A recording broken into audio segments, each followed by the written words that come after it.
او دا کوم حدیث چې زار توایم دا په سینکړو تعداد کې کتابو روایت کړای. امام بخاری روایت کړای، امام مسلم روایت کړای، مصنف عبدالرزاق روایت کړای، مصنف ابن ابي شيبه روایت کړای، د تاریخ ټولو کتابو روایت کړای.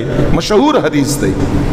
او دا حدیث چې دی صاحبانو واورئ، دا صحابیه په خپل باندې بیانوي چا سره چې دا واقعه شوې ده.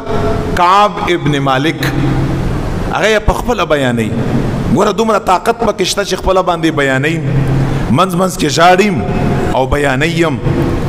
کعب ابن مالک فرمایي وی چې حضور علیه الصلاۃ والسلام مبارک چې غزوه تبوک لپاره کله صحابه کرام تیارول کنه، دا خبر زما واوري دا واوري. نو چې نورو جهادو لپاره با نبی علیہ السلام مبارک اعلان کاوه، اعلان نو صفا اعلان به نه کا، دا سه په کنایاتو اشاراتو کې بیا خبرې کړي چې ته بداسي دا طرف به خود، چې ته بداسي دا طرف به خود، چې خلق مونږ لیار اوننسي. اشاراتو کنایاتو کې بیا خبرې کړي. خو کعب ابن مالک فرمایي چې غزوه تبوک په موقع باندې نبی علیہ السلام صفا خبرې وکړي، ځکه دا ډیره سخته غزوه وا. په نهم کال د هجرت باندې وا، په سخته ګرمۍ کې په مکه مکرمه او په مدینه منوره کې چې په کوم ټیم کې کجوري پخېږي کنه، کجوري دا ډیر سخته ګرمي. او دا تبوک چې دی، تبوک دا د مدینه منورې نه تقریبا 750 کیلومیټر لري دی، 1900 کیلومیټر دا لري دی.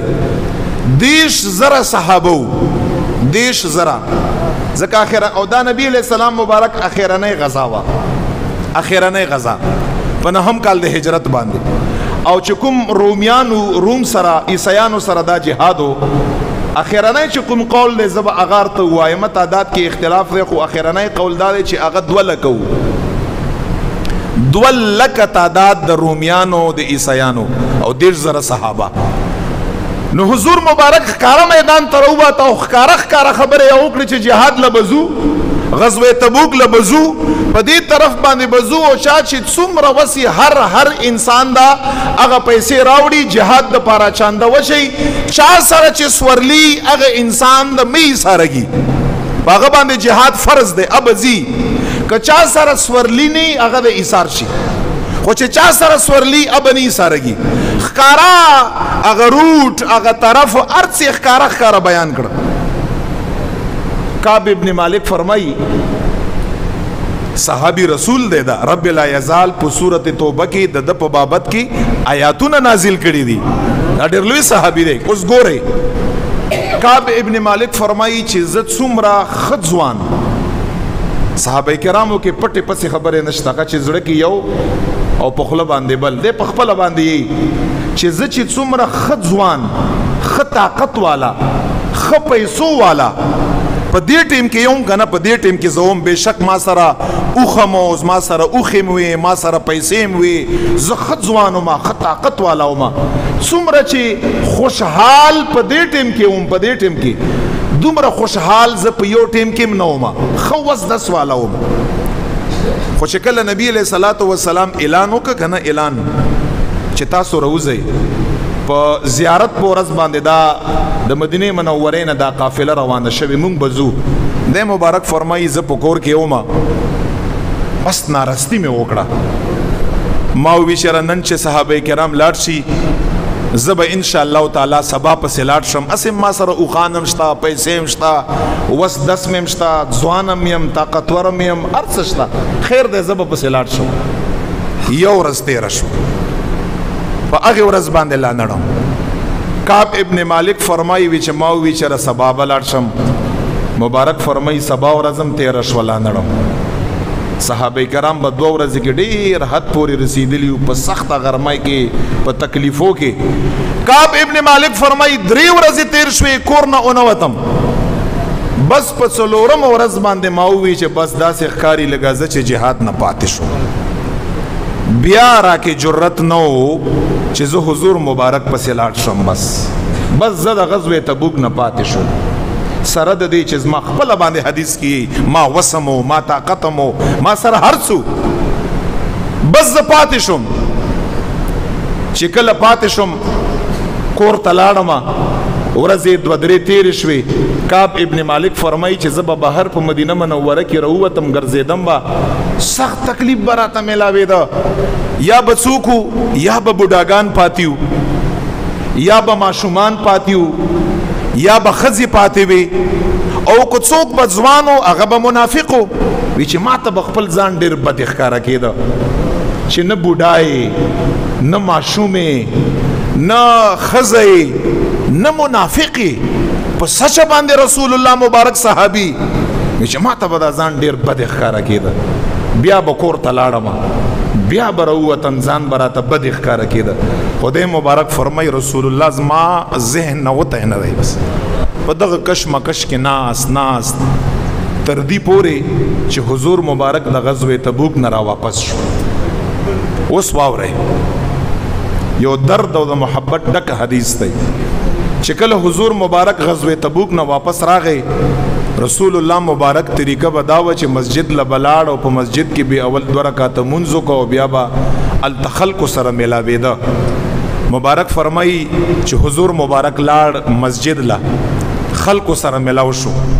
د مبارک فرمایي چې کوم کسان تقریبا 80 کسان یا څه زیات نور کسانم پاتیو اتیا کسا خو هغه څوک منافقانو او څوک بوډاګانو او څوک ماشومانو وی چې هغه حضور مبارک لور له مسجد نبوي شریف لا د مبارک فرمایي چې ما په زړه کې وی چې حضور علی السلام ته دروغ وایم چې راضي شي خوشاله کړم څه شی وکړم رښتیا ورته وایم که دروغ ورته وایم.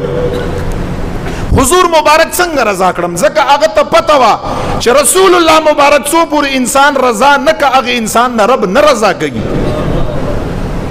مبارک فرمایي د خاندان افرادو سره مشورې وکړې چا څه راته ووي چا څه راته ووي دا ورته ووایه داسې ورته ووایه. وی چې ما په زړه کې وي چې کعب ابن مالکه لاړ شه حضور مبارک لا رښتیا ورته ووایه. بس وجه دا ده که دروغ د مصطفی علیه السلام مبارک ته ووي دستي خو به بد شي خو جمعات نه به یا وتاینې چې الله جل جلاله به جبریل علیه السلام رسول الله ته رالیږلی او ستا ټوله قصه به یې ورته کړي حضور علیه السلام به یا خبر کړی راشه رښتیا ورته ووایه بس چې څه بیا به ورسره ګورو. بس دغه اتیاو کسانو سره چې ملاو شو هغوی ورته انې بانې وکړې څه منافقینو. حضور علیه السلام مبارک ورته فرمایي زه ټیک ده به ځه. دی مبارک فرمایي چې زه چې کله په جومات را ننوتم که نه او حضور مبارک مې ولیده وی چې ما ته چې کله را وکاته او زه دینم خبر شوم چې په غزوه تبوک کې کله نبی علیه السلام پړاو اچولاو هلته ما تپوس هم کړاو ویلیو چې کعب نه ښکاري کعب ابن مالک نه ښکاري. وی چې ما ته یو صحابي وی چې هلته ورته یو کس اوچت شو بنو سلمه د هغې د قبیلې کسو وی چې هغه ورته وی چې یا رسول الله کعب ابن مالک نن سبا ډېر متکبره شوی دی غرور دی پکې پیسې دي ورسره هغې حصار کړی دی. وی چې بیا ورته معاذ ابن جبل اوچت شو چې هغه ورته وی چې نه یا رسول الله دا د چې څه ووي بد یې ووي. کعب ابن مالک زه پیژنم الله په ذات باندې قسم چې منافق نه دی. کعب ابن مالک زه پیژنم یا رسول الله چې هغه الله رسول سره د هر چا نه زیاته مینه کوي یا رسول الله. معاذ ابن جبل یې تصدیق وکړه چې دا م راته پته وه خو چې حضور مبارک د جومات په گیټ کې ولیدم مخ مبارک مې ولید وی چې غصې والا و ناراضګۍ والا و. ما ته بیا م وی چې راشه وی چې چند قدمونه چې ما راوخیسته او مخې ته کېناستم که نه سر مې ښکته و. وی چې ما ته یې وفرمایل ولی ایثار شوې غزوه تبوک نه ولی ایثار شوې. دی مبارک فرمایي ما ورته وفرمایل یا رسول الله بس هسې ایثار یم پیسې را سره وي سورلي را سره وه ځوان وم قوت والا وم تکړه وم هر څه مه کولی شو یا رسول الله هسې پاتې خو حضور مبارک دا یاد لره الله په ذات باندې قسم چې ما تا سره مینه ده. داسې څه منافقت والا خبره نشته یا رسول الله مار سره مینه ده. چې کله مې دا خبره ورته وکړه وی چې حضور مبارک راته وفرمیل اوچت شه لاړ شه ځه وځه جومات نه کله چې رب د ستا فیصله وکړه رب هله به مصطفی علیه السلام د ستا فیصله کا جومات نه وځه. مبارک فرمایي چې جومات نه بهر رویستم دا ټیم چې په ما باندې څنګه تیر دی چې کله جمعات نه بهر راووتم کور ته روان یم ملګري دوستان را پسې شو راته فرمایي رسول الله مبارک ولې د ورته رښتیا وي څه به ورته ویلي وی ځان به خلاص کړی وی رسول الله مبارک به ستا دپاره الله نه استغفار غوښته وی الله به بخلی وی دروغ به ورته ویلي وی ځان به خلاص کړی وی د اتیا کسان نه چې هغوی ورته دروغ وي تا به ورته ویلي وی ورته فرمایي نه ان شاء الله مالا به خدای پاک جل جلاله په دغه رښتیاو کې خیر اچي د مبارک فرمایي چې زه دغه خلکو دومره ملامت کړم چې ما په زړه کې وي چې راشه بیا واپس ورشه او بیا ورته دروغ ووایا دومره خلکو زه ملامت د مبارک فرمایي خیر زلاړم کور ته